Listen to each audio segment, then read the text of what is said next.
Okay. All right. We're live from my bedroom on the road. And we are, of course, in my bedroom, and I am live. And we are going to go on the road. On this week, we stay in my bedroom, and I talk through the technology online about comedy. And I'd like to first thank our sponsor for allowing me to take the time, TiresTires.com, at Keel and Finch, if you want to pop by and get some tires, or just go to TiresTires.com, find out where they is, give them a call, tell them live from my bedroom on the road sent you, and tell me how that worked out. Support me, support my supporters. That's how this world is working. So please do that. Like and share if you like, and like and share. All right, so here we are. So what community am I working in? I'm working in Toronto. That's where this is being launched to. There's only people I'm raising my hand and saying, hey, Toronto, over here. Maybe that's a good idea. I'm not sure. Maybe I should spend the same time and effort and just promote this to LA. Just the LA people online and emails and addresses and send it out to them. I'm not too sure why I haven't, other than this is my community and I'm talking to my community and I'm trying as quick as I can. Not that I even live in Toronto. I don't even think I feel like an outsider. I say Toronto. I don't say Toronto. But if you say Toronto, I know you're clearly going to be a part of Toronto. So do you sound like a Canadian or not? I don't know what that means, 100%. We have our own accents right across this fantastic country, all the way, from the east all the way to the west, going west, for sure. A lot of things happen. So talking to a lot of performers, traveling performers, and they're traveling. I am doing a little bit of traveling to meet with them while they're passing through Toronto. And I call them comedians. I've had some feedback. I was waiting for it to be really funny. The cast is supposed to be infuntainment. Hopefully you're taking away some interesting ha-ha hilarities as well as insights, which is more about what we're doing here. But I would like to, throw in some hilarity if I possibly could once in a while. Not all the time. Got to keep it straight-laced. And hopefully later on break it up into little contest pieces of that we're just building the content. And after an hour of chit-chat, I found that the people I do talk to, it's the second hour that they want to be funny, more entertaining. It's pretty interesting. So maybe just jump ahead to the end of the cast, listen to how it ended up, and then go to the front to see how it started so you can see. And most of them are that way. Yeah, for certain. This cast got a little bit cut off at the end. Finding out our guest's favorite song was one of my son's questions got cut off. He had something to do, and I can't blame him. That's how it goes. I'm promoting him with the laughlearnlead.com and his TEDx and his tours as a humorist, as well as an expert in comedy to teach those to teach themselves. So I'm hoping that comes across in our conversation. And recently, interesting, Christopher had the ear of Noam Chomsky. And he agreed to take a look at Christopher's ideas in the role of humor in the evolution of the human cognition in the origin of language, which is mind-blowing. Noam sounds like a real nice feller, Christopher states, must say, and is extremely kind of Noam considering he must be very busy. Christopher continues. He also states that this is now his favorite Noam, which I think is interesting in its own right. So we're going to go west, young men, but first, the theme song. A kiss on the hand, baby, quite continental, but diamonds are a girl's best friend. A kiss could be grand, but it won't pay the rental in your humble flat or help you at the laundromat. All right, like I promised, I'm live from my bedroom, and I'm not on location. I'm actually in my bedroom. but I'm using the fantastic technology that's available to me that's allowing this show to exist, as well as allowing me to reach out across Canada onto the West Coast, which I believe that's where he is, but I'm not 100% sure because he is the reason of the show, of the On the Road. He is on the road. And he doesn't have a strip mall in you, but he's got a mall in you, and it's Christopher Molineau. Here he is. Where Hello, are you? hello. Hello, hello. Yeah, I'm in Vancouver. I'm staring out the window. I am mistily staring out the window, and the sun, in good Canadian fashion, is very lazily coming up at whatever it's like 11 now, and the sun still has that, feeble "I'm getting there" thing going on over the water, but it looks nice. So Well, yeah, that's why half the people are there. It's for the looks, not for yeah, the. it's all veneer, the It's all whole thing. veneer. And the reason we jumped right into the conversation is because we are doing a little testy test. But I was saying that on the location or on the road show, I would like to have been on the road. And I'm not. My location is in my bedroom today. And I'm not on the road, but you've been on the road. And this is what we're going to be talking about. And I would have loved to have been on a stage before you've done some kind of motivational speaking, or on the stage before you performed, so I could steal some of that energy, or I could actually expose some of that energy. And you were going to explain that you don't get that kind of feeling before you set off into a. Well, no, it's there's a few things about it. I mean, I just find that as time's gone on, I don't. Um, I find that it's much easier to go from the one to the other. I don't know if maybe there's just less of a gap, or whether I'm just so used to jumping over that little creek that it's easier. I don't know which it is, but I find that I can go from, okay, I'm not on the stage, I'm not on the stage, so I am on the stage, I am on the stage, and the two things are relatively similar, and it's not as though I've become like a wild and zany person from day to day always. It's more just being more comfortable with what the hell I'm doing, I suppose. But Okay, so we're going to so call it there's that, and then there's a professional maturity level that you have now, that you no longer yeah, have to be on yeah, all the just an time. old guy, just an old guy now. No, but I But said mature. you have, I went with yeah, mature. I know. That's the Canadian word for old. No, it isn't. I'm talking about your career, though. You got an old career, old Yeah, crickety. I got an old career, I Right. got career that's old. But there's also the fact that I do teach public speaking and presentation skills and so on. And that's a kind of fundament that I teach people, is this idea, the sort of shticky phrase I use for it is "arrive alive." Because I mean, you'll see some people speak, and they spend the first 9 minutes or whatever it is warming up. They're like a car starting to drive down the street on a January morning in Winnipeg in the 50s. They're just and it takes them ages to get into any kind of, they spend their whole presentation warming up. So It's a it's 10-minute speech, and that it takes them ability. 9 minutes to get to the end. All right. Well, so Yeah, I mean, well, it takes them 9 minutes to hit flow. You can see it, like flow. you watch these people, and at the very beginning, they're just all like "Ah, da, da, da," and then by the end, they're good. They know what they're doing, and they're flowing and rolling, and they're in their in their groove. But sadly, they only have a minute and a half left to groove. They have That's to. right. We've jumped They're right done. in. We've jumped right in, which is fantastical. I've now just introduced you as someone who's a motivational speaker, and someone you now said that you teach people how to public speak, like a Toastmaster. Or are you like in that type of fashion, or in that type of staunch style? Well, yeah, I mean, I work a great deal. I think Toastmasters it's a wonderful institution. They get people who are often at sort of ground zero, so to speak, with public speak. People who are afraid, and people who don't know how to approach it, and all kinds of different people. And they're able to give them a framework to clamber up on to get them to a point where they can present.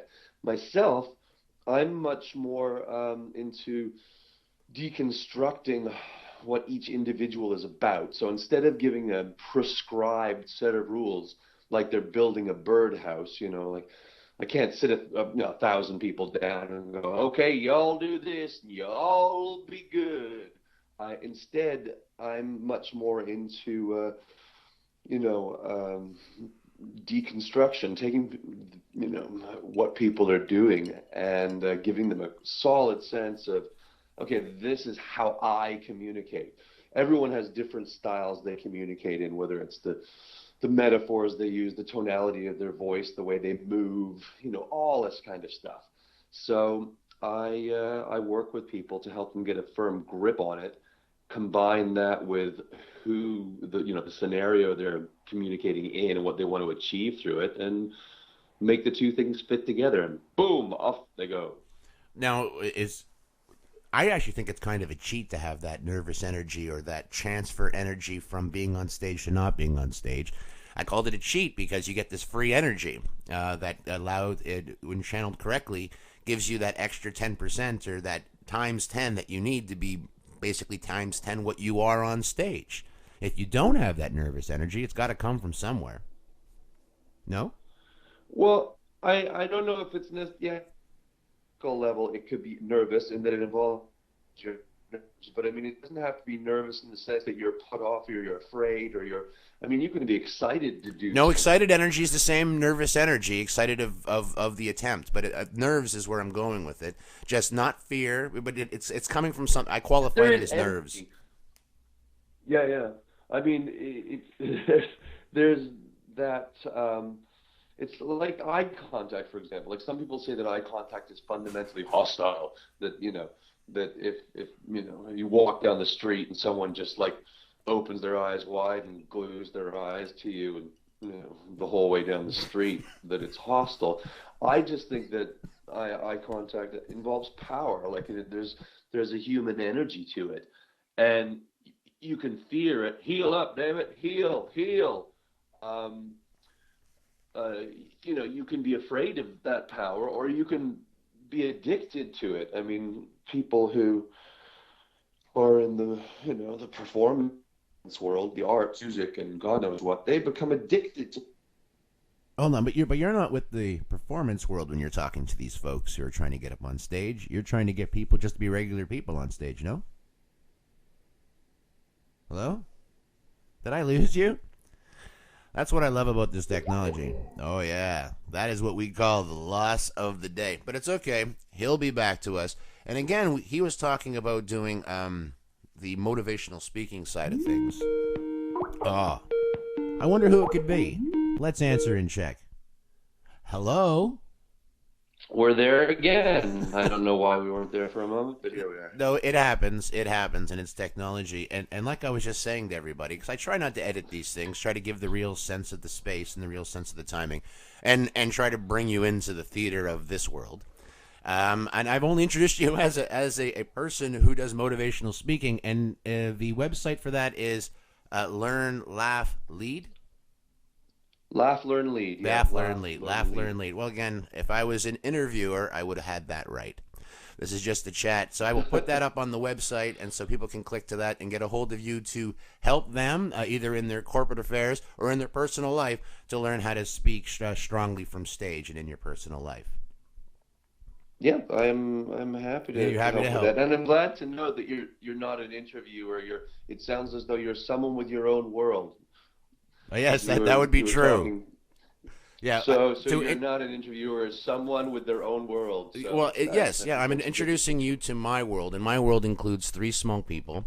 I have 3 boys in my life, and they're my love. They're my life. And so I started touring around and making this something that they can listen to as part of their entertainment, as well as to learn.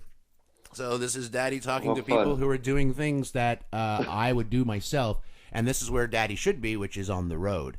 And that's why we're talking. But that's a long title for a show. It is. So we went with Live from My Bedroom on the road, because I'm trying to be at home. And how old are they? How ancient are these children? Yes, they're 10. One's turning 8 next Sunday, and then 6. Oh, wow, that's a busy house, my friend. It is. Busy house. It is. And so this is just like an open mic would happen for the stand-up comedy or the performers in the world.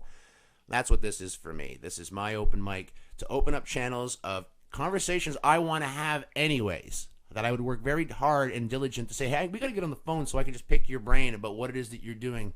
And basically, because I have a problem with short-term memory, this gives me an opportunity to hear it back again. And when I glean a piece of information, other people can glean that piece of information with me. and we're talking on the road. And also, I have questions from my children to you. So the heads Oh, up, of course, beautiful. is that this will be listened to by my children. So try to keep the bombs, verbal bombs, more to the farfanugan. You know. Yeah, Yeah, well, I'm generally a I leaning know. tower of obscenity I that know. I'll try and rein myself in. Yeah, that's actually part of the reason of actually talking to you when I first met you when you were in town in Toronto, promoting your stand-up comedy, which is, I'm going to now call you a stand-up comedian. I would never identify as a stand-up comedian myself. It is its own craft. I pick up a guitar. I do impressions. I'm acting. I'm improvising. I do have crafted jokes, but it's not just me and a microphone standing up on a stage. So I'm not a stand-up comedian. And sir, do you identify as a stand-up comedian? Oh, definitely. I love stand-up. Oh, you're I, right. I, I think that I don't think it's possible to, well, I suppose it's possible for people to stop doing. Some people have stopped doing it. They've moved on. People like Steve Martin and so on. They did it, and you'll never pry him onto a stand-up stage again, is my Well, I don't know understanding. about But that. in, Steve Martin was a weird one that you just pulled up because because he is who I am. He is the performer that you'll never stop performing. Like, hand him a not a ukulele, banjo, a and, banjo, and, and, yeah. and put a bluegrass band behind him, and he will tell jokes in between, and he will be the most entertaining banjo player in the room. But again, you're going to say the craft as stand up. You don't think if you ever handed him a microphone again, he would do straight stand up? It. Well, I think with him, it's in a way it's a bad example because it's not the essence of the relationship he has with getting up on a stage per se. It's the social dynamic, the showbiz dynamic, because he got so big, he got ridiculously big. He was playing to like 60,000 people, Right. right? And so he just kind of nipped it in the bud. I mean, his departure from stand up was had the same level of timing as the death of Jimi Hendrix or something. You know what I Right. mean? It's like I'm at the top, done.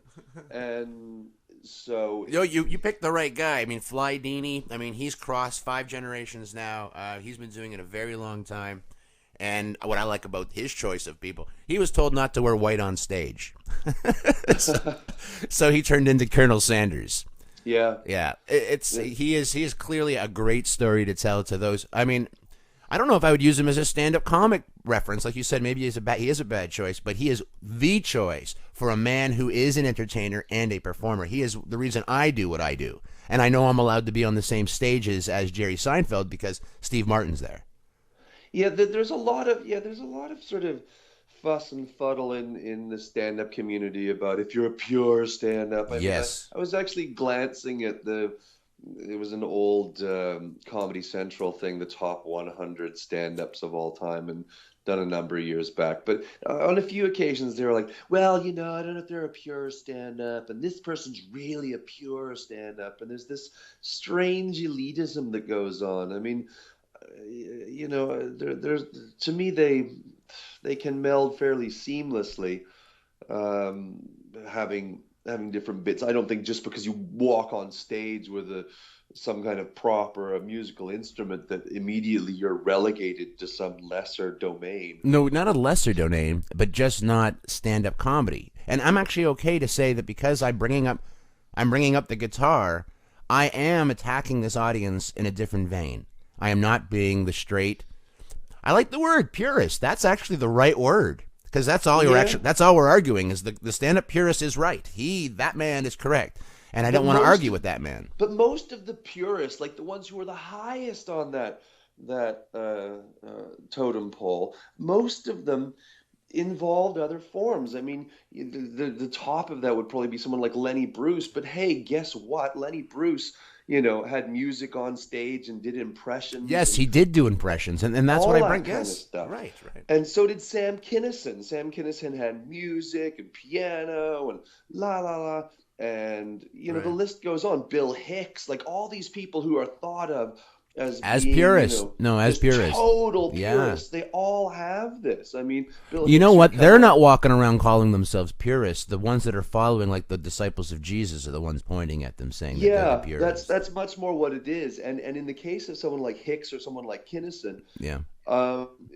these in the way that people perceive them and try and emulate them is always flawed. I think partly because of that, because they latch on to the, yeah, I'm just a, usually it's males. It's usually, I'm a guy up there and I'm speaking my mind and I'm gonna say what it is and I don't care and la la la la la. And that's the only part they latch on to. Well, the They industry don't. is males, though. I find that's a funny aside to throw in there. That 99.9% of the performers or stand-up comedians are male. It's Well, mostly are males Well, the because in ones this who want to industry. emulate Hicks and Kinnison tend to be more male, That's but no, funny. I don't know.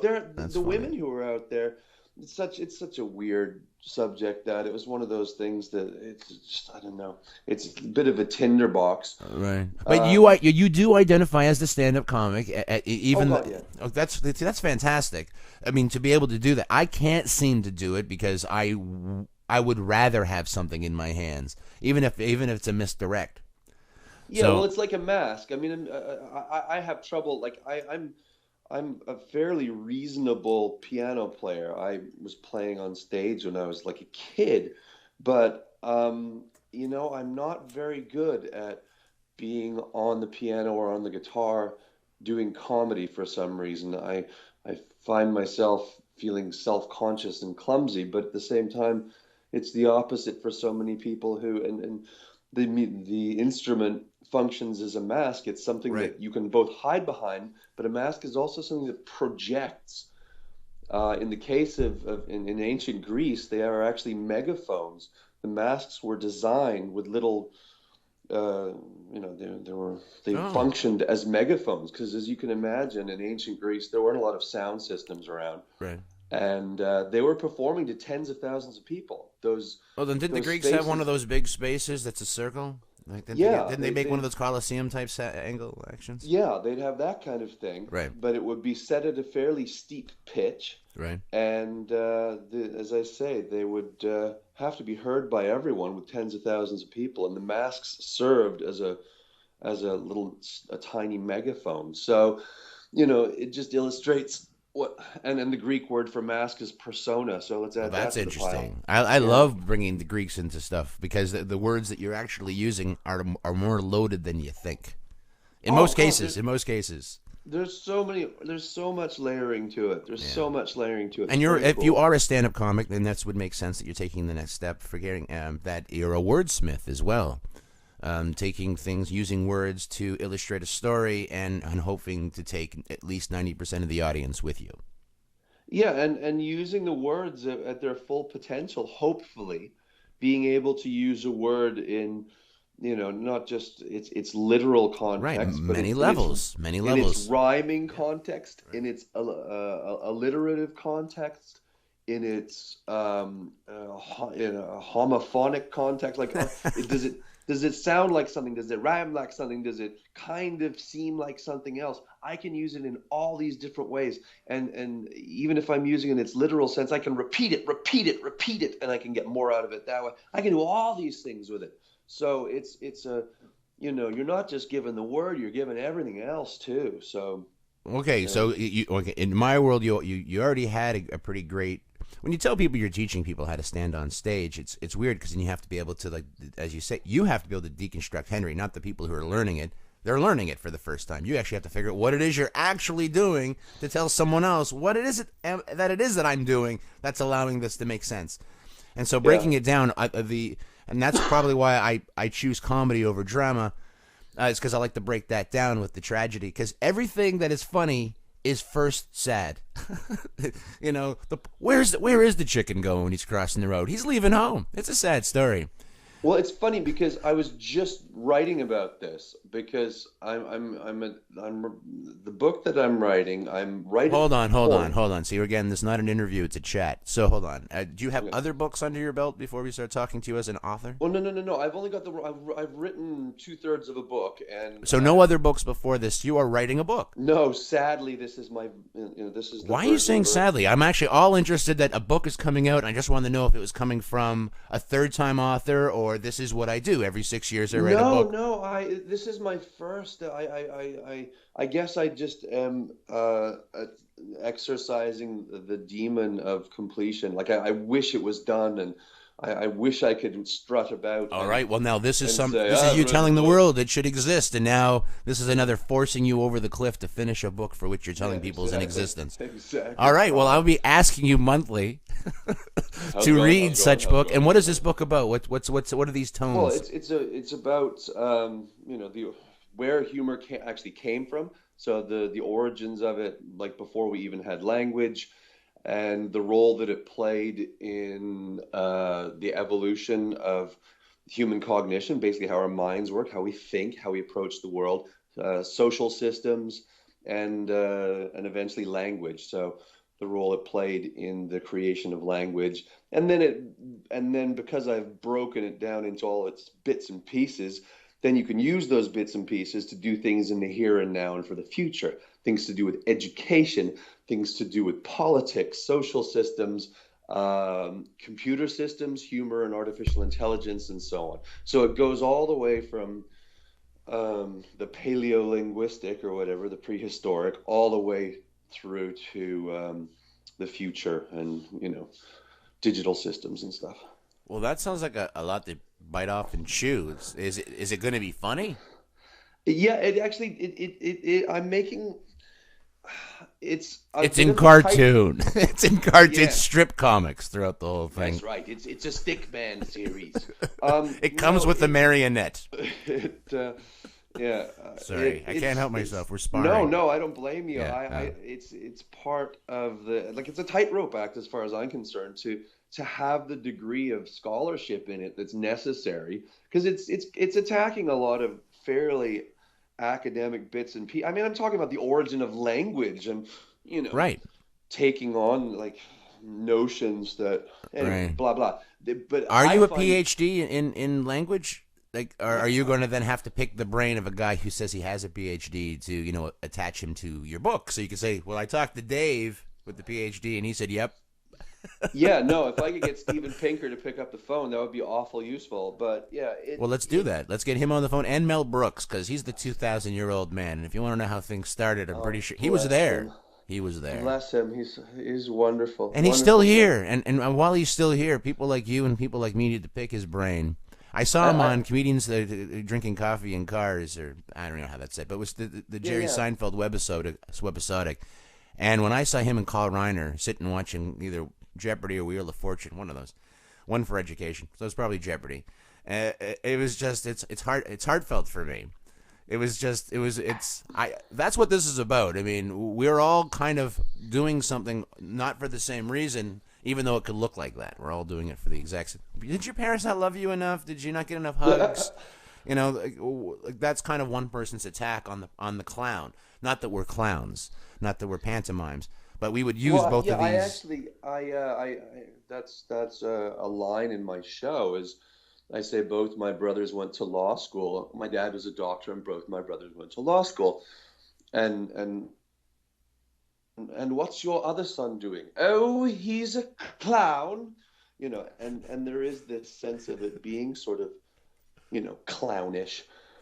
But yeah, I don't know if we're all completely damaged and No, I think well that and no just see that's my thing. So far in the world, I wish this was true. I haven't found the egg that isn't damaged. Like everyone has their problems, and you can actually see as an outsider looking in because I don't know their life, but you can see that something's wrong. You go touch somebody on the shoulder, and they spin around with their fist cocked. Something yeah, happened to no, that. I Something happened to that guy.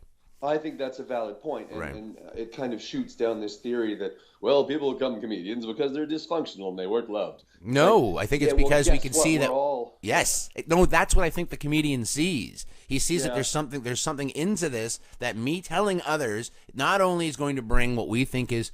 I mean, yesterday the stand-up philosopher I was talking to was more important than the material being strong is if it brought joy to the full room.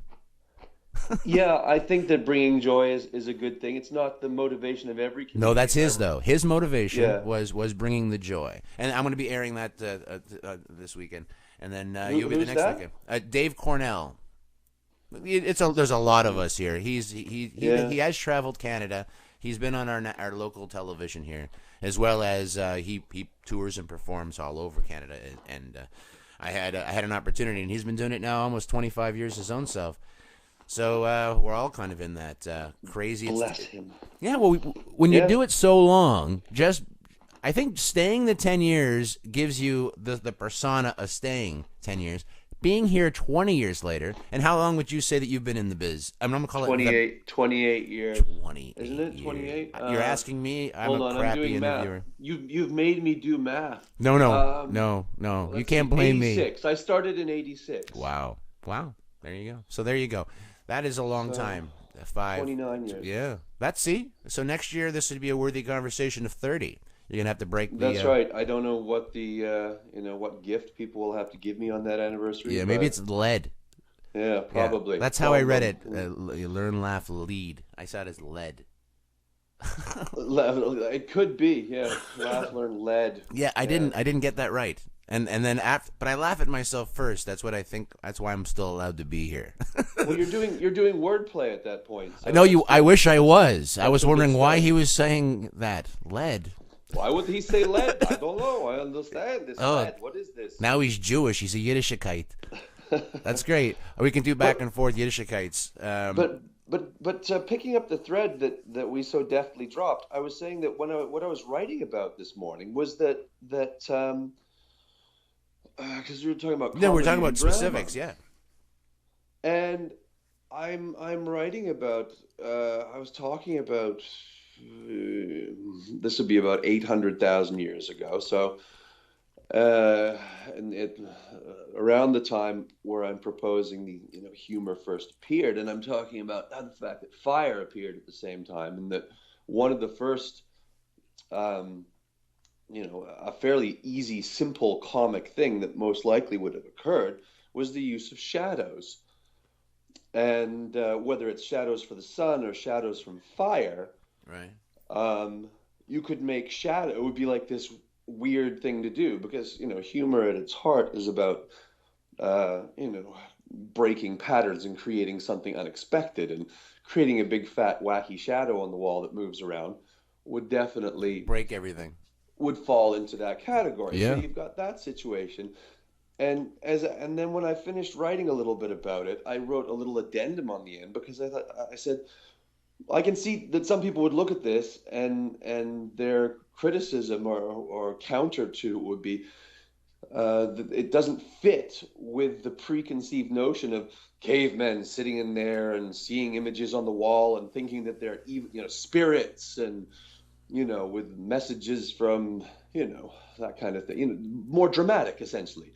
That if there was a stereotypical image of something like that, it wouldn't be funny and fun and full of laughter. It would be, them interpreting the messages of the spirits on the wall or something like that. Right.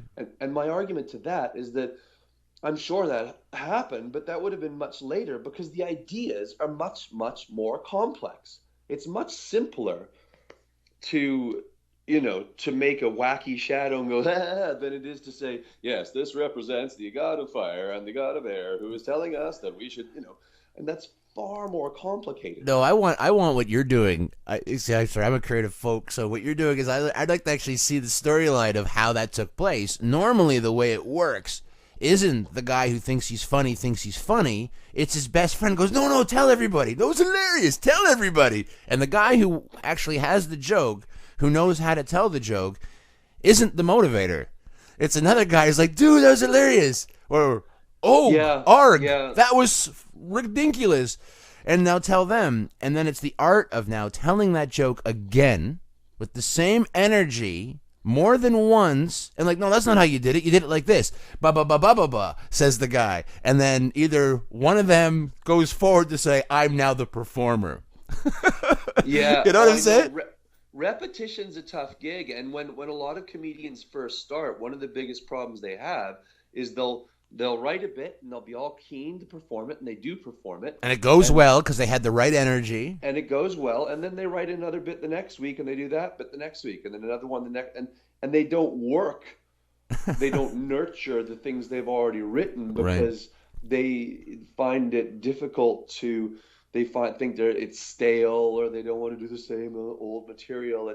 And there is something to that argument. You don't want to just do the same thing over and over again. That's the other end of the spectrum. Mm. But you do have to take care of stuff. You have the more it is the art of being able to repeat something over and over again, and not just to continue to give it life, but to nurse its evolution. Right. Now that's what I like about the nursing. That's the part that isn't the part of your first story about the shadows.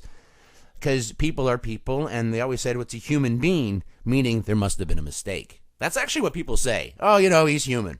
That means he made a mistake. Yes. That's actually the same definition. That's the same word. He's human. Human equals mistake. Yeah, kind of. And so with that being said, it's how you deal with your sense of experience and learning, right? Or other people call them mistakes. How you dealt with that, right? And so, I know, and the irony is that people talk about animals as though they are pure and without flaw.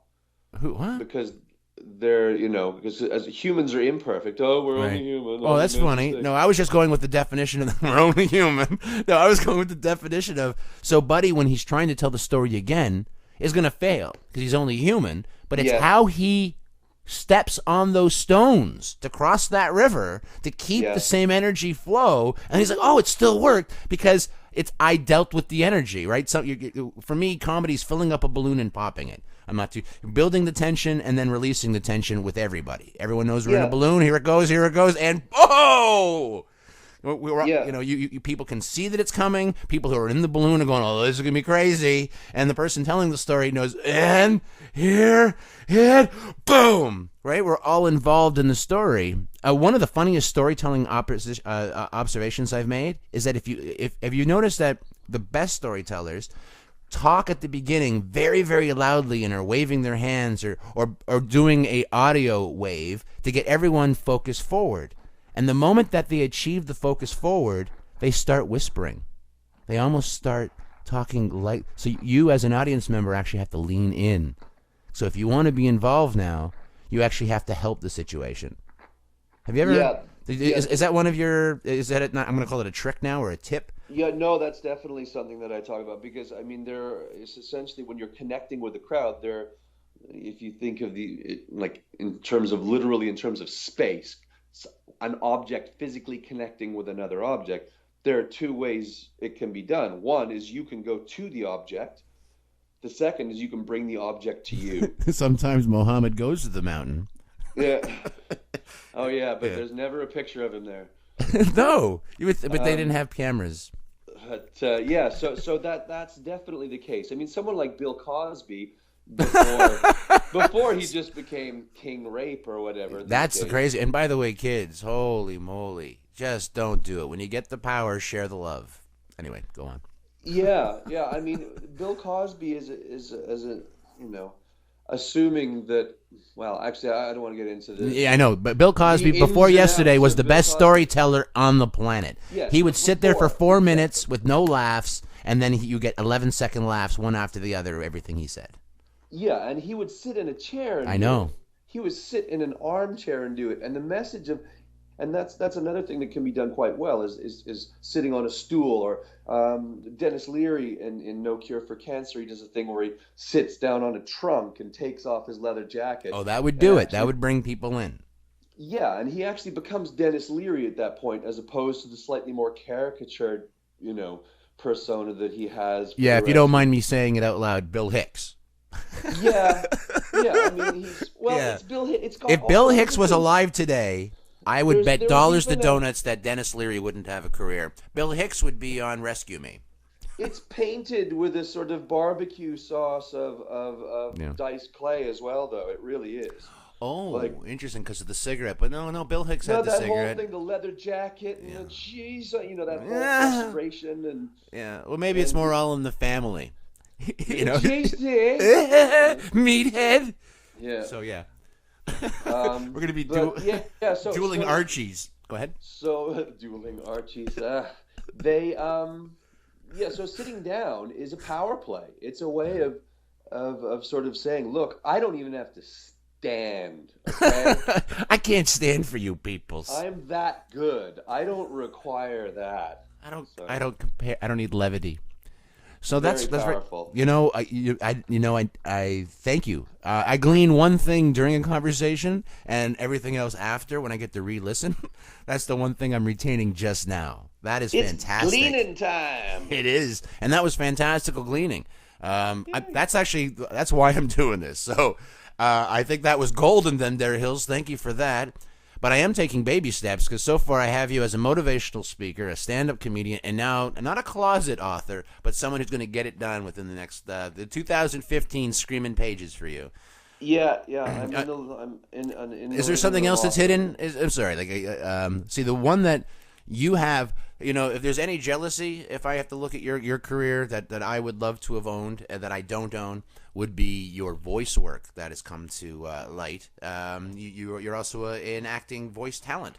Yeah, I love doing. I wish I could do. I wish I did more voice. I've done voice for a number of years. I don't get hired often, but I've had the good fortune to be hired for things that have been really good things. I did Inspector Gadget years ago. I did Madeline. I got to sing on Madeline, which was kind of fun. I played Houdini.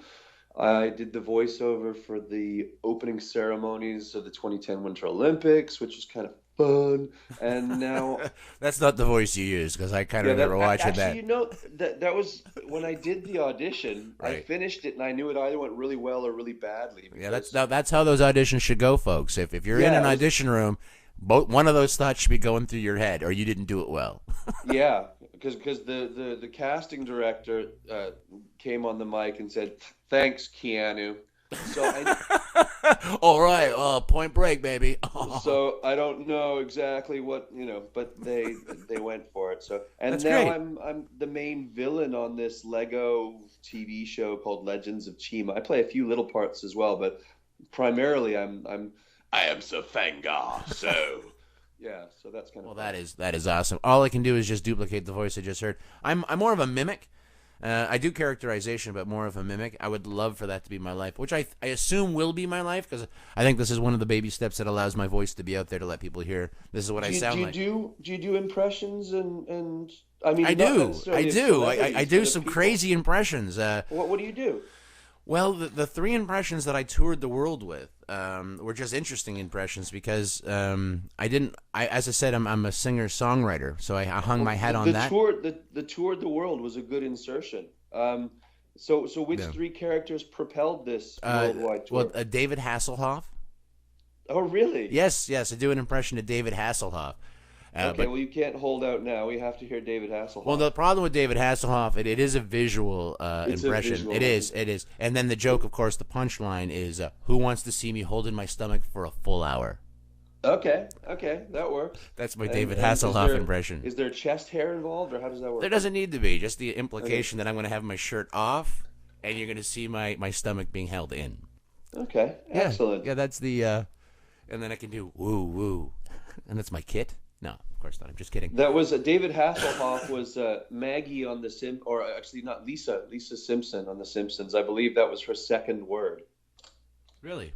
Yeah, they did a flashback episode, and I think her second word That's funny. was David Hasselhoff. That's So, yeah. funny.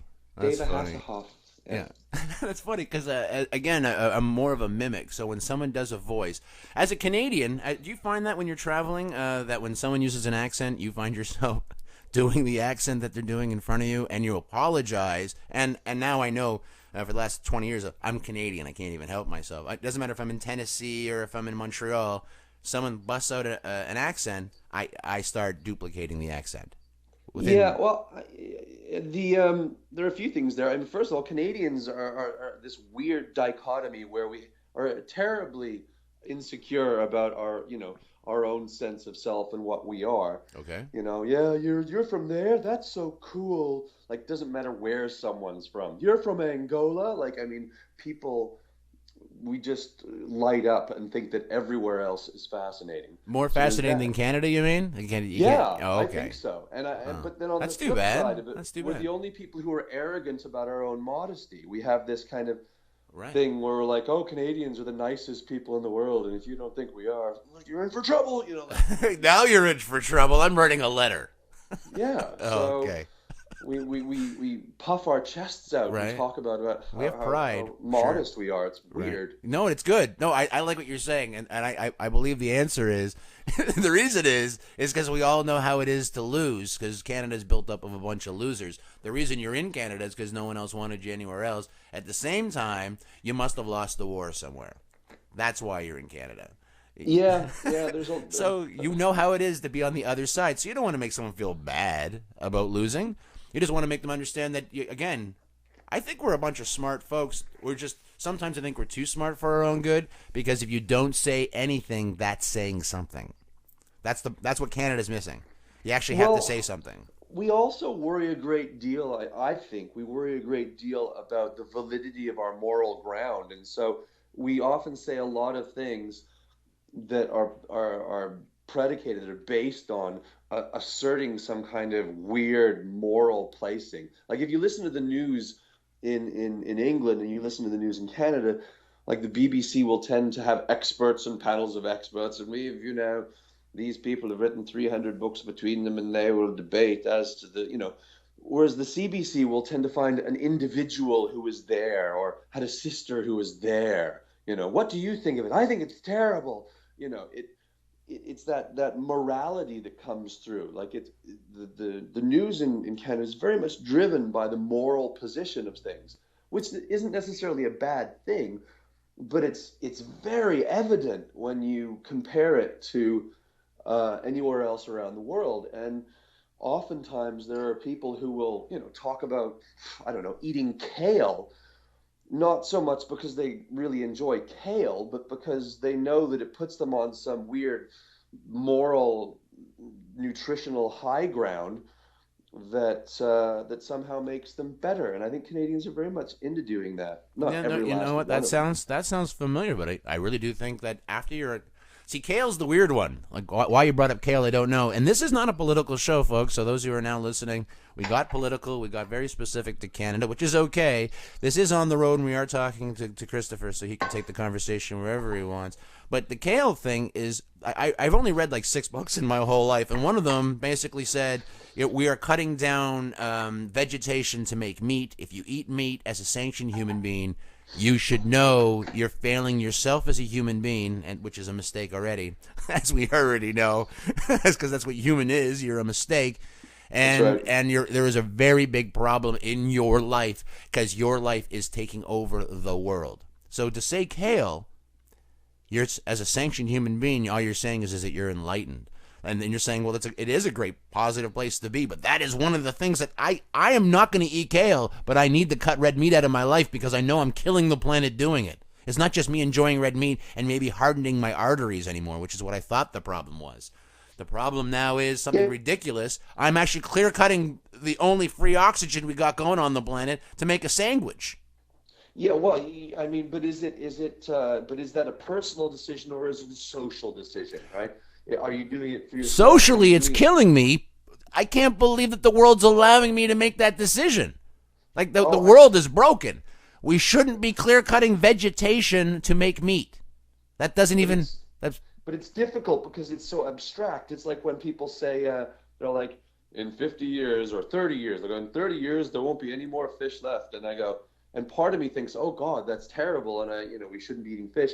And then the other part of me is like, well, I better eat fish hold on. Now because what? there's not going to be any soon, Oh, and you I should, like fish. yeah, So but not if I having don't any. have it now, then when will I be able to have it? It's like there's a joke that Sigmund Freud put in his book about wit and the unconscious, Right. which is there's this guy who borrows a bunch of money from his rich uncle. He's totally broke, totally down and out, and he borrows $50 or whatever from his uncle. And that afternoon, the uncle sees him, eating surf and turf or some big fancy meal or whatever, and he barges into the restaurant. He's like, "What are you doing?"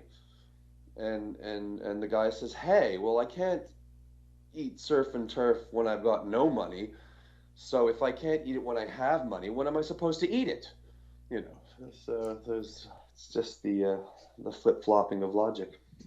No, what you've just said makes sense, and it hurts my head a lot. And yeah, so I'm going with sanctioned human being, not a guy who's.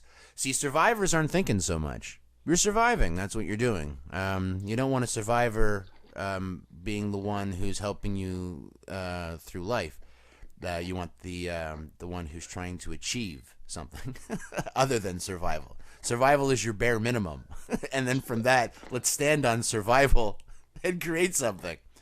Well, So yeah, that's certainly the post, that's where we're at these days. We got so much spare time and creating more all the time. I know there are a lot of people who work very, very long hours, but the reality is, in terms of providing us with the essential necessities of life, we don't have to put in half the hours, a no, fraction of the you hours said a that we used half, to. but no, because of TEDx. You know these TED talks.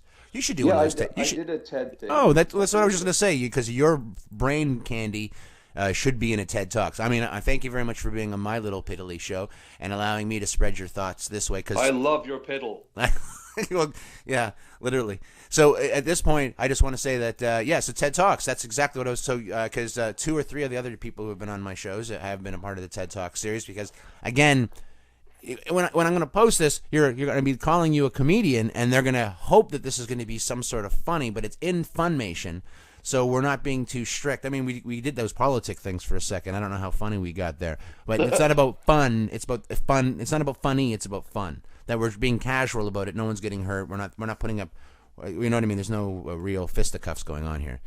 Yeah, and you know what? So It doesn't have to be crazy funny in order for it be entertaining. it can have some humor in it. I Right. mean, because you were talking about the balloon, but I think along with the balloon, there are a lot of bubbles too, Right. just Air like little pockets that soap just bubbles, explode. Yeah. little tiny ones. So it Yeah. doesn't have to be that rubber stretching hard and then bang. It's the It can be crannies. It's the something crannies in the egg McMuffin. There, it's the crannies in the English exactly. muffin. So you were Egg telling me TED McMuffins Talks. teach us so much. What was your theory in TED Talks? Oh, that was about there was similar stuff to what I was talking about in terms of the origins of humor and the role it played in human Well, you evolution. probably And promised TED Talks the same book, right? It's the same book you've been promising. I've been promising it for years I now. want the book now. I'm probably pretty sure that I know, and I'm really actually you got to motoring get. Yep. along You know quite what? handy. And when you're on If the it wasn't road. for this phone call, it would almost be done. Oh, I like that. And by the way, I'm a Jewish guy, so the guilt works. Enjoy that. Beautiful. Enjoy that. So this is on the road, and you were talking a lot about all these other jobs that you have, even though the voice work probably takes you on the road, even though you probably could record it in your basement and then send it off, but you don't. You go to a studio and record it there. Yeah, I do it in a studio. I have a good friend who lives in Manzanillo for sort of 5 months a year, which is a good, Canadian trait. And speaking of Canada, and he does wonderful voices, but he does them remote. He does them. He does the auditions and the finished product. He has the technology to pull them off at the level that they're required to be, and off he goes. But no, the stuff that I've done is in studio, and it's great doing in studio stuff because Right. then you have the dynamic of everyone all together, which especially with something that's dramatic, comedic, whatever, you're really and now we've gone full circle. We're playing off the energy in the room, which is what we were talking about to begin with. Right. Getting that energy from your situation Right. and spinning it into whatever you're spinning it into, and it's fabulous that way. Yeah, but sometimes you're in the room in a box with nothing there except, okay, now say good. Good. Oh, Good. Yeah. when I used to go out for commercial auditions, like acting stuff, and I remember very well the one that finally drove the stake into the heart of that concept, and it was for Ocean Spray. And by the way, Ocean Spray, enjoy this plug here on Live from My Bedroom. Well, On my road. I'm all for a cranberry juice. You don't want, you want you- juice, not cocktail. That's the psych out. Make I sure wanna, you get. I want to fix that urinary tract infection. That's right. No, So you want the juice, not the cocktail. That's right. Cocktail is just sugar, straight sugar. So they had this thing, right? And so the audition essentially ran.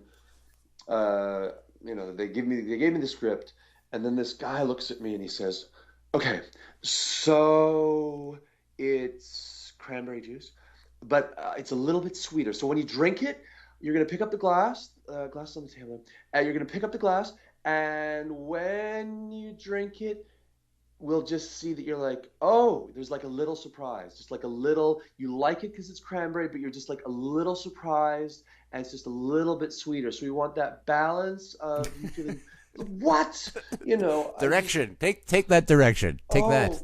oh God, it was horrible. Yeah. So I just said no more of this. Okay. Yeah, I can't do it because I feel like a shill, and everyone around me tells me I'm acting. No, I acted in a commercial once. You mean you were a shill? Like the medicine man guy coming out on crutches and going, "Oh, I can't seem to walk too good.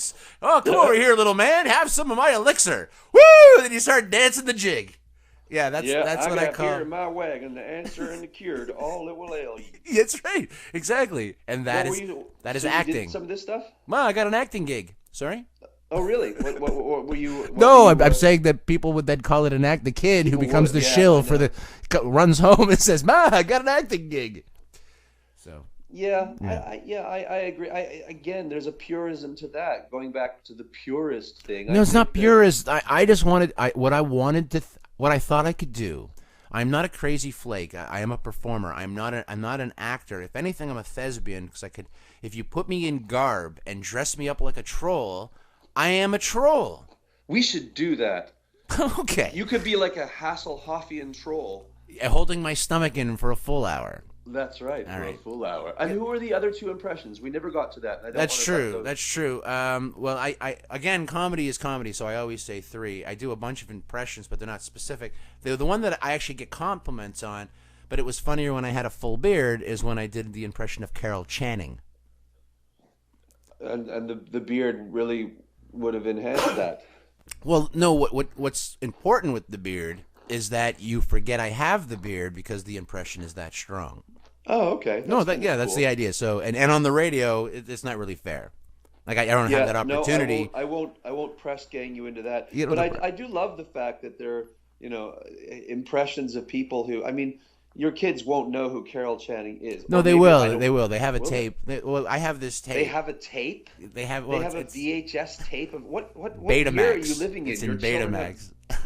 It's on Betamax, and I have an 8-track of Carol Channing singing her hits. Beta tapes. How childhood is this? Yes, of course. Oh, God.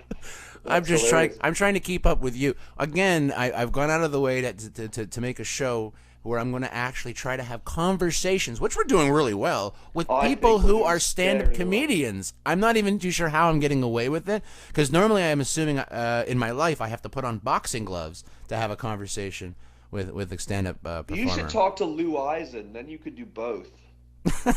No, Lou Eisen, I've been on the radio with. He beat the hell out of me. His girlfriend called the radio to ask him to apologize to me because he was too cruel. Really? Yeah, that happened. Lou. We're doing Ted Knight. You I oughta. I was doing Ted Knight, and then I don't know who you were doing, but I oughta. Hey. You I oughta. It was more of a no, you just changed over, but there's there's 3 impressions I heard of there. I got a little John Wayne in there, a little Marilyn Wayne. It sounded like there was a little fish from Barney Miller, a little fish. Oh, he had a good job, that fish. Like, I said, doctor. Oh no! Now I'm doing. I can't believe this is happening to me. Oh, that's fish. That's good. Abe Vigoda. Yeah, sure. Abe Vigoda. I love me some Abe Vigoda. He did his own show. He had a spin-off show that lasted 6 episodes, where he was the front man for a foster home with kids. He brought kids into the house. Do you remember that show? No. Yeah, it lasted 6 episodes. But Jefferson's did better, from a spin-off show. Spin-offs are great. I can't wait to be a spin-off of my own. Well, if you're going to talk spin-offs, then the guy to talk to is Lawrence Morgenstern. He knows every. You used to be able to. I haven't. Lawrence Morgenstern is a stand-up comedian. I would say he's one of the pillars of Canadian comedy. More writing than stand-up now because of his behind the scenes of most award shows, as well as the Mike Bullard show. I believe he was the head writer for that. He's wonderful. I haven't seen him in years, but he's very, very, very funny. But you used to be able to say to him, okay, what's the theme song for?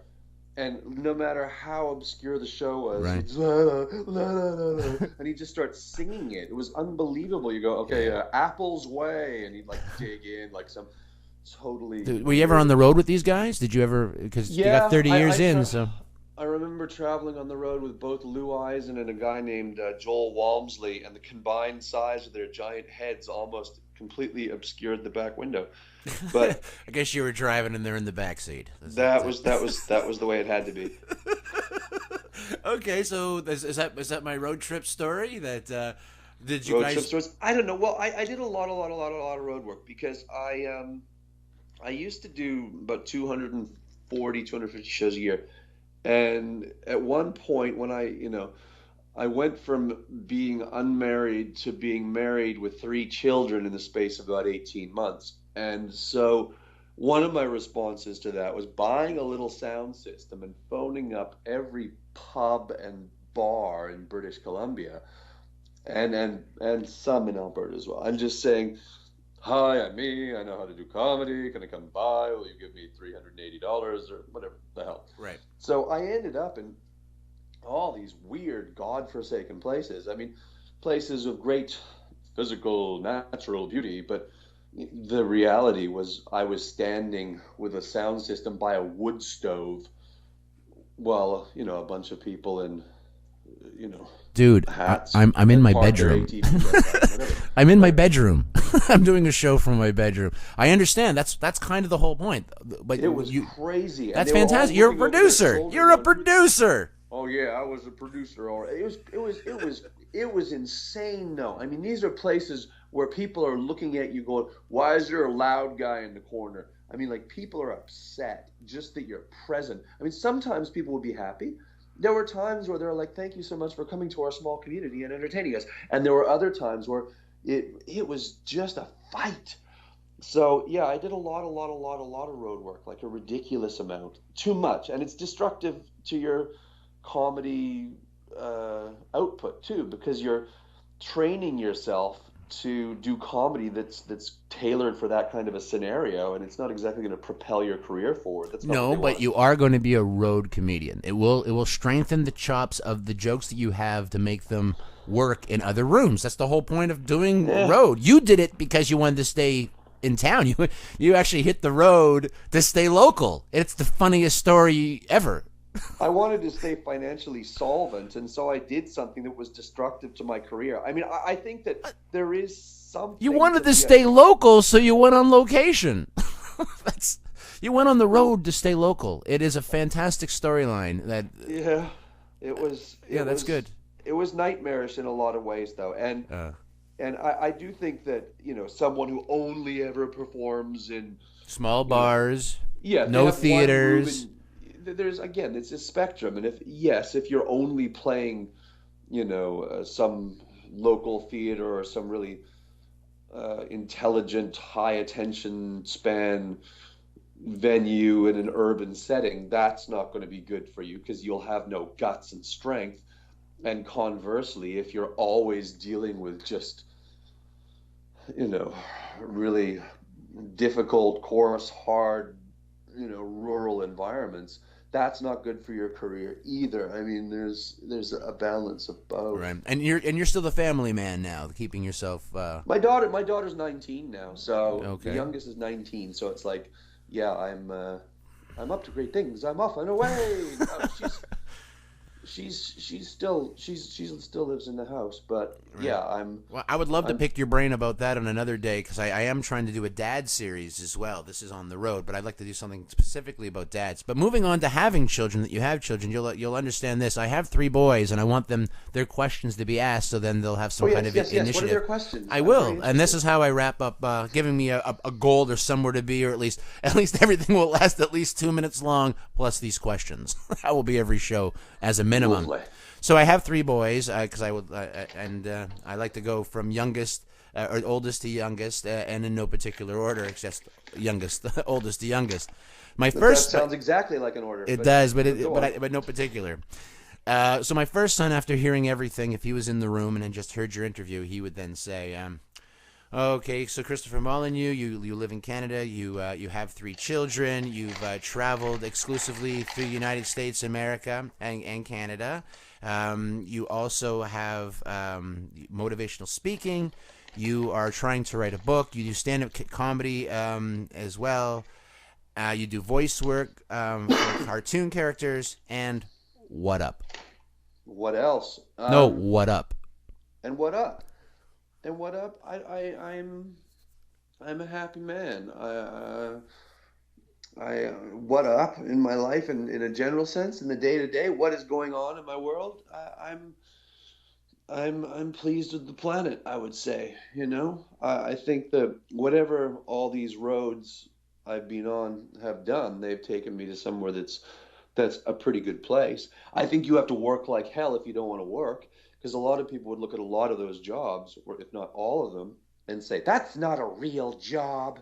But if you don't want to work per se, you have to really work a lot in order to make that happen. So, yeah. So, what up? I'm a happy guy, but I'm busy doing a lot of different things, which is probably why I'm a happy guy. That's actually a great answer. All right, so now my second son, but not my middle son, my second oldest, because who wants to give someone that kind of complex? So, of course. Of course. Now, here you go, complex 10, enjoy.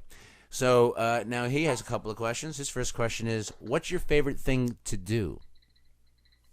What's my favorite thing to do? And remember, this is a PG show. My favorite thing to do is to cause a spark of joy in other people. I think is this, because I was going to say to make my wife happy, which probably to a child sounds just horrendously corny, but but then you could say to make my child happy. You could say, for example, I love being, like, if I'm at like Safeway or Loblaws or whatever it is, and I'm at the checkout, I always engage the people who are there. I always like, how are you? What is going on? Look at this, look at that. Wasn't that last person you dealt with sour and bitter and horrible? And like, I talk to them. I love to engage them. Not that I'm just constantly chattering and chippering, but I do love those moments. I mean, especially for someone like that who's oppressed by that sort of drudgerous, repetitive, demanding environment. I love to come in there and try and do something to put a bit of spark into their day. It's fun. I love that. And oftentimes people don't have to say anything specific in return, but just that what they're giving you back in the way they respond that's excellent. I love that. I have to say that. Okay, I've actually heard that response a lot from people who like to do this in their life. It's an interesting little fact that's. I don't know a bunch of people walking around going, I just want to make people feel a little bit of joy. It's holy. Yeah. It's a motivating coming from inside out. So now the same gentleman, my son, the second oldest. Let me add something else to that, which is that, when I do communication skills coaching and stuff for people in companies and so on, that's part of what that's about. It's like, why are you doing this? I mean, I work as the public speaking coach for the certified professional accountants of BC, right? So I'm dealing with accountants, and there's always this stereotype, oh, I'm an accountant, it's really boring. But I was dealing with this one guy, and I said, well, why are you, you're doing these audits, and why are you here? Like, what is it? You want to put something across. What is it? Why are you actually in it? And he said, well, when I do these things, I actually find stuff to help these companies run better and more efficiently, so they don't even have to think about finance. And I audit nonprofits, so it allows the whole thing to run better for them to help people. And I said, well, that's what you should be saying before any of these presentations. You should be framing it so that you understand why you're in the position that you're in. Like, we all put ourselves in these different places for different reasons. It's not like it was 200 years ago. It's like, I make shoes, my father made shoes. We do things because we make choices to do them. And if we understand what it is we're providing and giving to people, then that makes the whole atmosphere of being in the job that much better. Okay, so there's your follow-up. Know why you do what you do, and do it because you like to do it. So, okay. Yeah. All right, so the second question, or the follow-up question for my second child, my second oldest. Oh, Second child. you hear a song in that, do you? Oh, yeah. He would ask, what's your favorite thing to eat? My favorite thing to eat. Well, one of my favorite things to I actually have it in my hand right now is is Chimichanga. cream. Okay, I sorry. have no, I have a thing for cream, and it's funny because it's something that kind of divide there. Some people really strongly dislike cream, and especially in this day and age, like I want no percent fat, no fat, no fat, and I'm like, one of the things about going to England that I just love is the fact that they have double cream, triple cream, clotted cream, which is not only a dish, it's a prediction of a medical condition. It's like, but they're fabulous. I love them. And there was some study done where they gave people, 0% milk all the way to thick cream or whatever, and then they MRI'd them and saw what parts of their brain fired off, and the brain fires off all these things that go, oh God, that was wonderful. When you have cream, I don't know. I love uh, thick happening cream. There's creaming Oh. up. Me and Prince, man. Me and Prince.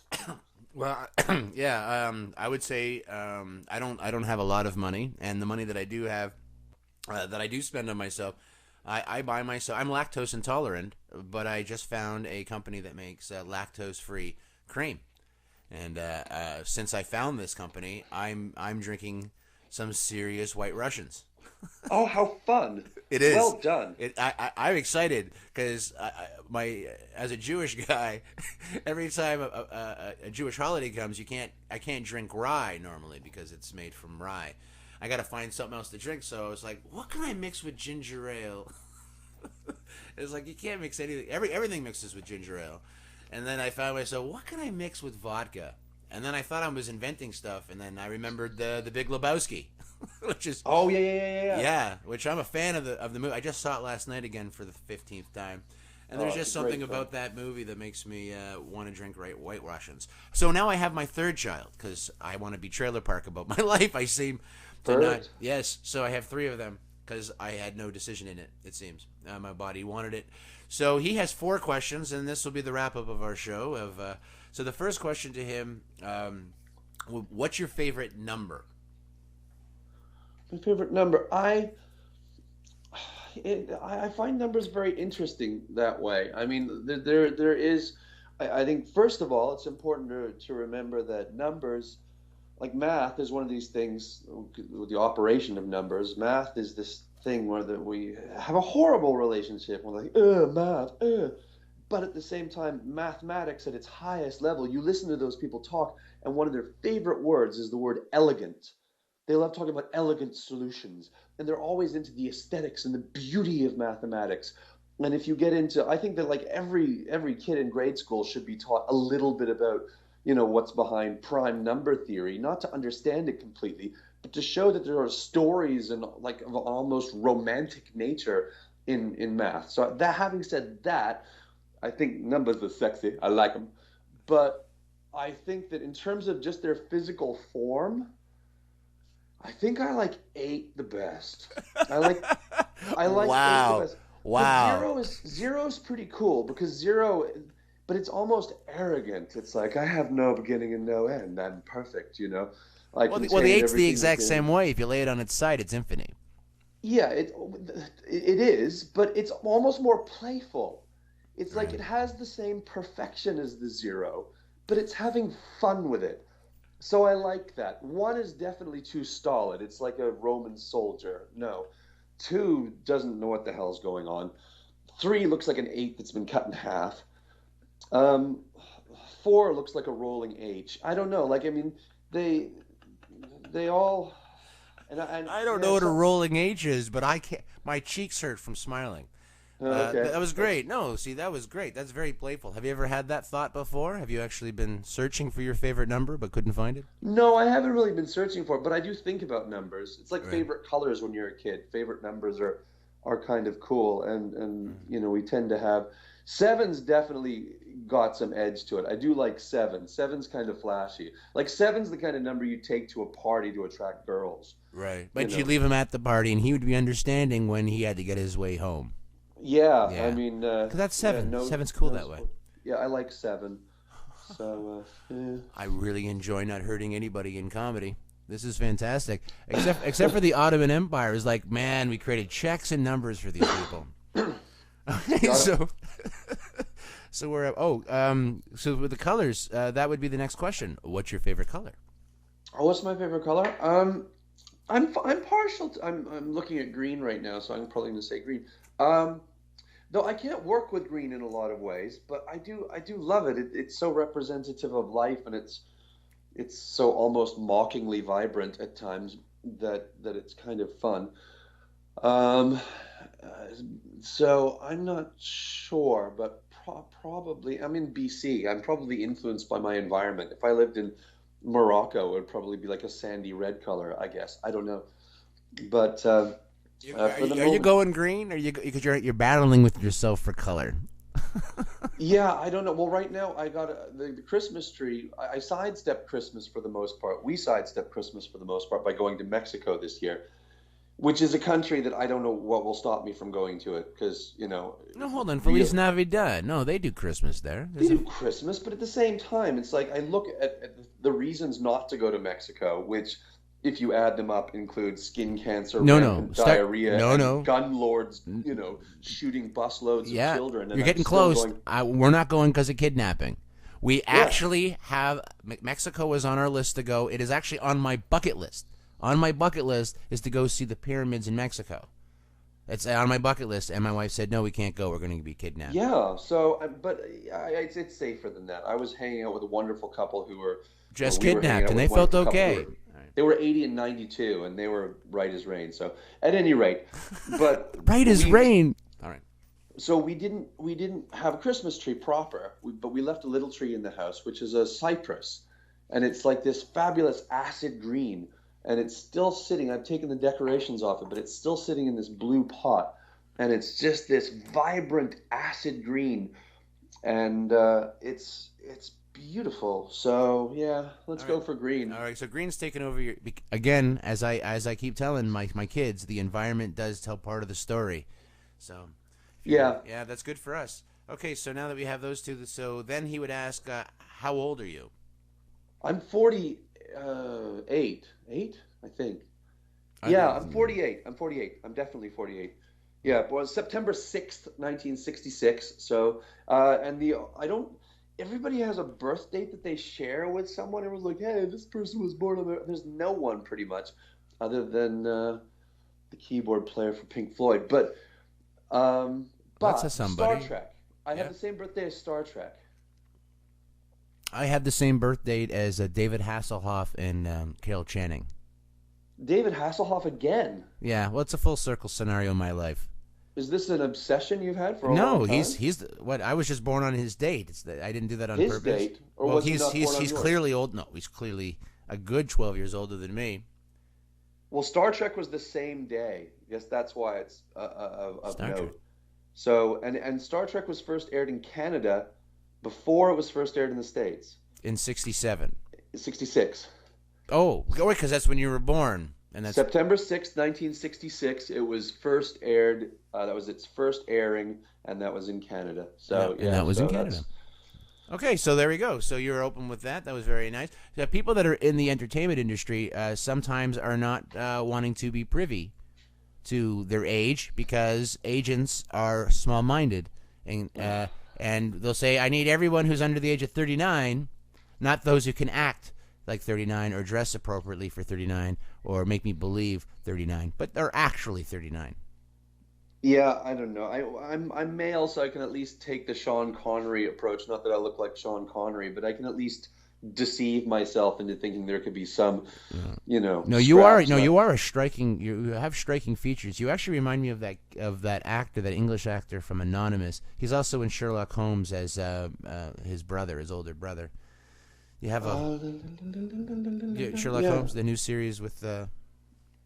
Oh, I haven't seen it. I'm Did I say Sherlock horribly Holmes? Oh, maybe it's not Sherlock Holmes. illiterate. No, because it's not Sherlock Holmes. It's that crappy outpost. It's the Elementary, where Oh, he. it's the American one that's Yeah. called. He's very good. The guy who plays Sherlock Holmes. I saw the National Theater Company production of Frankenstein Right, and he was because the. they show these National Theater, in London. They film them like they're movies, and they show them in movie theaters. And I don't know if you've seen any of them, but they're amazing. And I saw both versions of Frankenstein, and in one, Johnny Lee Miller plays the monster, and Benedict Cumberbatch plays the scientist, right? And in the other, they flip it around. So Yeah, he you, played. Yeah, right. So not that one, the Elementary.